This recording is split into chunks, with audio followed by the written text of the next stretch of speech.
What is up, YouTube? Chronos here, and welcome back to another PSO2 guide video. So in today's video, I'm actually going to go over skill trees. Well, not skill trees in general, just my Bouncer Hunter skill tree. I've gotten a lot of comments on old videos about my skill tree, if it's still viable, what I'm using, so on and so forth. So I figured, whatever, might as well go ahead and let you guys know what I'm currently using right now. I did want to do this in-game, but to be honest, this is just laid out so much cleaner. Even with all these strike-throughs and things like that looking kind of meh, for the NA version of this, it still just is a lot easier to see, digest. I'm going to be linking the video, like the trees in the video description of what I use, because I have two trees I use. One is Soaring Blades only, or dual blades for those who play on the JP servers, and the other one is Soaring Blades and jet boots together. I know for those of you guys who actually know me, it's like, oh, sacrilegious, he's using jet boots. Yeah, they're optimal, unfortunately. Not using jet boots is going to kind of cut your damage by a good amount, and it's pretty useful to have a pair on you at all times. So we're just going to do the usual. Oh, let me turn that back down. I'm going to toss this up to 200. Our race is definitely human, so let's go ahead and jump into it. So we're doing Bouncer Hunter. We're going to go over the Hunter tree because this isn't going to change on either side for me personally. Your mileage may vary. Of course, you have to have 5 points into here, but we're pretty much just maxing out our stance. Now, it's up to you how you go about this, but I personally go into Critical Fury just because I know I'm going to be using crit in the future anyway. I don't feel like messing around with this too often. So, I mean, in reality, the points I'm dumping into here would just be dumped into melee power anyway, so it's not a huge deal. I am a user. Let me do this that way you guys can actually tell. 3 points in a guard stance to go into automate half. A quick run through on how automate half actually works. This procs when your HP goes below 50%. If the attack would have killed you, meaning if you were one shot from the HP that you have, whether it be full HP, whether it be 60% HP, automate half does not proc in. You will just die.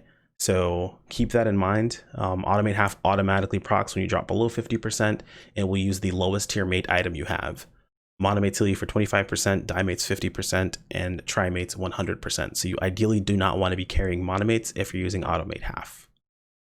Outside of that, we just grab a point in Iron Will.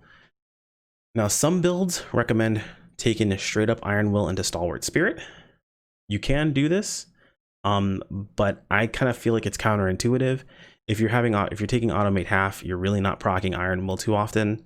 Now, granted, yes, Iron Will with Stalwart Spirit does give you 300 melee power when it procs for 15 seconds. But personally, I rather just dump those points. I'll take 1 point here. I rather dump those points in a melee power up. It's not as much, but it's consistent. And since I use Hunter for a lot of other classes too, I drop 3 points in Sidestep Plus. Wait, where am I? Overcapping. I'm overcapping somewhere. Is it 3 and 3? Hang on, now I'm questioning this. Oh, no, it's 6 points, my mistake. Okay, yeah, because I put a point into Iron Will. So I dump these points into melee power because they're residual. I take automate half. Granted, you can get rid of these points, toss them into Iron Will if you really want to. You can go into Hunter Physique if you feel like you need the extra defenses and not being knocked back. There are some people that make the argument for that, but I take the 3 points into Sidestep Plus just because it's really, really useful for when you're stepping through targets and things like that. So this will stay pretty staple no matter what class I'm playing that uses Hunter as a sub, as long as it uses melee attack power. I will change this up, of course, if it doesn't use melee attack power, taking things like Iron Will and some points in a Flash Guard. But that's about it for that tree. Bouncer. So we're going to do 2 of these trees. We're going to do Bouncer with just Soaring Blades and Bouncer with Soaring Blades and with Jet Boots. Now, again, your mileage may vary depending upon how you play itself, but I'll let you know what you can kind of mess around with. So what I'm about to take are pretty much mostly mandatory for Soaring Blades. And I'll explain why in just a moment. But for those who are just here for a tree, I'm gonna do you guys a favor and jump directly to it. So you want that, we want that, we want that. So this is about the basics of what you want. This is the base. You take pretty much all of this. Now, explaining why we go into these different options. So first off, you want to take your weapons focus. That's pretty no-brainer. Shift attack boost and D-band attack boost, having those up all the time is something that you're going to find as a staple as a Soaring Blades bouncer. You want the extra damage, an extra 5% damage while Shifta is in effect. This is also with Shifta, and as long as you're performing attacks in the air, and some attacks automatically count as being in the air because you're floating above the air itself. You'll notice the attacks that don't count like that because you'll be completely grounded. But if the attack starts in the air and just moves you to the ground, then technically as the attack is going off, you're still counted as being in the air until you reach the ground for your next attack. So keep that in mind. D-band attack PP restore. The extra 5 PP per normal attack actually applies to your photon blades when they're tossed. So it's actually really, really useful for keeping your PP up. Yeah, keeping your PP up. I am such an adult. But taking those points are actually fairly useful. So this is where you'll see things tend to differ a little bit with me and other people. I take critical field, of course, because it just offers really good utility for not only yourself, but the rest, or for the rest of your party that actually uses crit more. And you'll use this later on anyway, so getting used to it now is actually pretty useful. Field remain keeps this up 100% of the time on you, and an extra 30 seconds on other people who walk out of it. So as long as they walk through the field, the way the field actually works is when they're in the field, they have the buff. It's like a field around you, kind of like a Resta or a Shifta. But when field remain is up, it stays on them for an extra 30 seconds, which is nice, even if they walk away from you. Now, what this does is it's a 90-second cooldown, which the cooldown begins right when you pop it. It's up for 60 seconds, and then the 30 seconds that it's down, field remain stays on you. So you keep it up 100% of the time, as long as you're popping these on cooldown. Now, here's where things can kind of, make a couple decisions.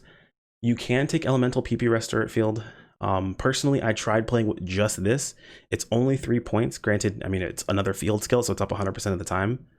But what I found was that it wasn't enough by itself without also having D-band up. And D-band was enough for me to maintain my PP without elemental PP restore at field up. And this only applies when you're using the proper element, which right now in North America, you're really not going to have an element for every situation. So it's not going to be super amazing on everything that you're doing. So critical field was enough. I saved the 5 points here. If you feel like you really need it, you can put 5 points in here as well. So if we pop back over here, we can see we've got plenty of points to still work with. So here's what we go into next. Photon Blade Fever is a no-brainer. You take all the points here. It's, I mean, tons of invuln and extra damage and time that it's up. Pretty normal.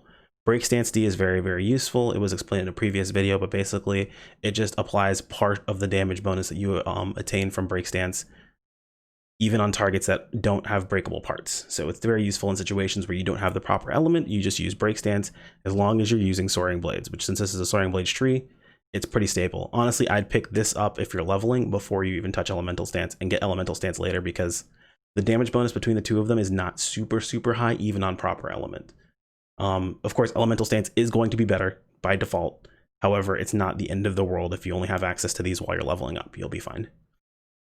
So here's where we go into the extra points that we have. What I personally do is I drop 2 here and 2 here, just because we have the points for it.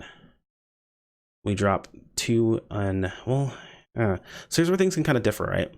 So we have the points over in the Hunter tree, and if I remember correctly, they do not stack with the advanced dodge. So the 0.9 does not stack with the 0.11 to make 0.20. I wish it did. I used to think that it did. It does not.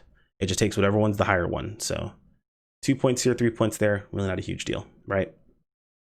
So what you can do is just drop fully into the criticals on both of these here. You do have the points. And then just go pretty much hard into melee power. Usually start with 3 here and then take as many points as you can, up to 10. You can drop 2 if you fall into the category of people that believe that these 2 stack.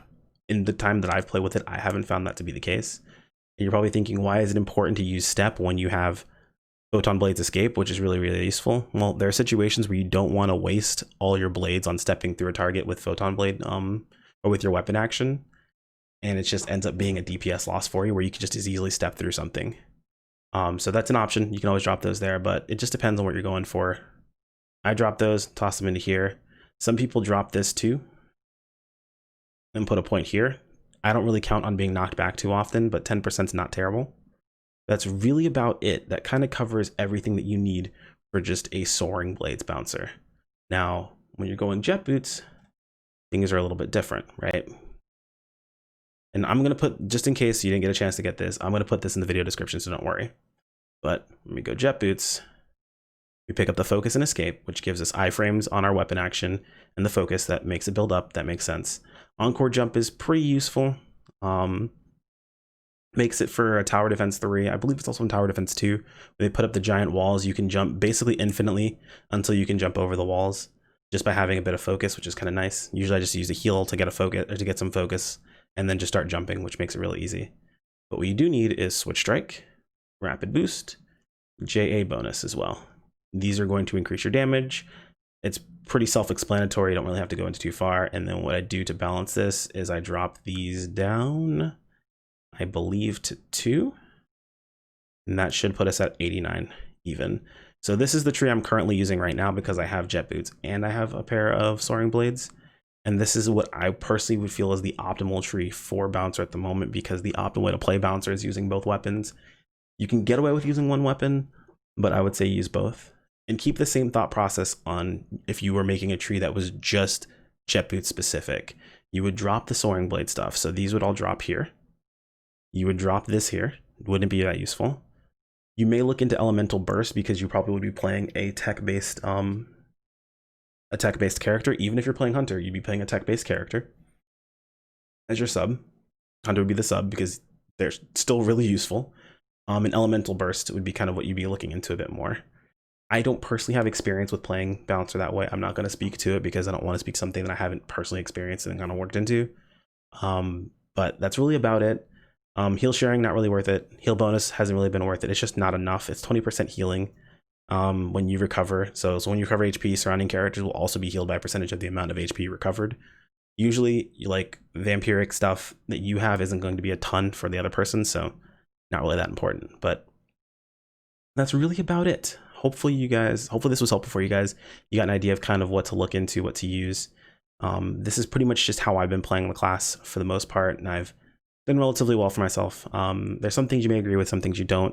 Tailor your tree to how you play. There's no point in you taking certain things if you just don't do them. I mean, granted, as bad as it would be to to not take these buffs, if you don't press your buff buttons and you never have buffs up or you're never playing with someone with buffs, it makes no sense for you to take these. If you never press the critical field button, it makes no sense to take this. Granted, you should and you want to, but these are just being used as examples. So keep that in mind. Or if you're like someone who's crazy and happens to have every element at the moment, elemental stance is fairly useful for you. But breakable parts, break stance still does more damage. So it's one of those things. I would say hop over to here, check out the actual video description, pull up the tree and read through the skills that I took, and it gives you more of an idea of why I took those skills. That way you can make a better informed decision on your own leveling and your own class stuff. Well, again, hopefully that was helpful. I can ramble on about this forever. I did for an extra minute unnecessarily. But if you guys have any questions, feel free to toss them in the comments below. I'm actually going to be working on 2 more videos. We're going to talk about the new 13-star weapons that released recently with the PC North American release and the new units. And it's going to fit right into what I was talking about with my previous videos of why you shouldn't invest into certain things too early. Anyway, thanks for hanging out, guys. If you will look forward to these types of videos, feel free to subscribe to the channel. If you like the video, go ahead and toss it a like. It really helps with the algorithm and helps other people find this content. So it's super useful for me and for those other people. And thanks for watching.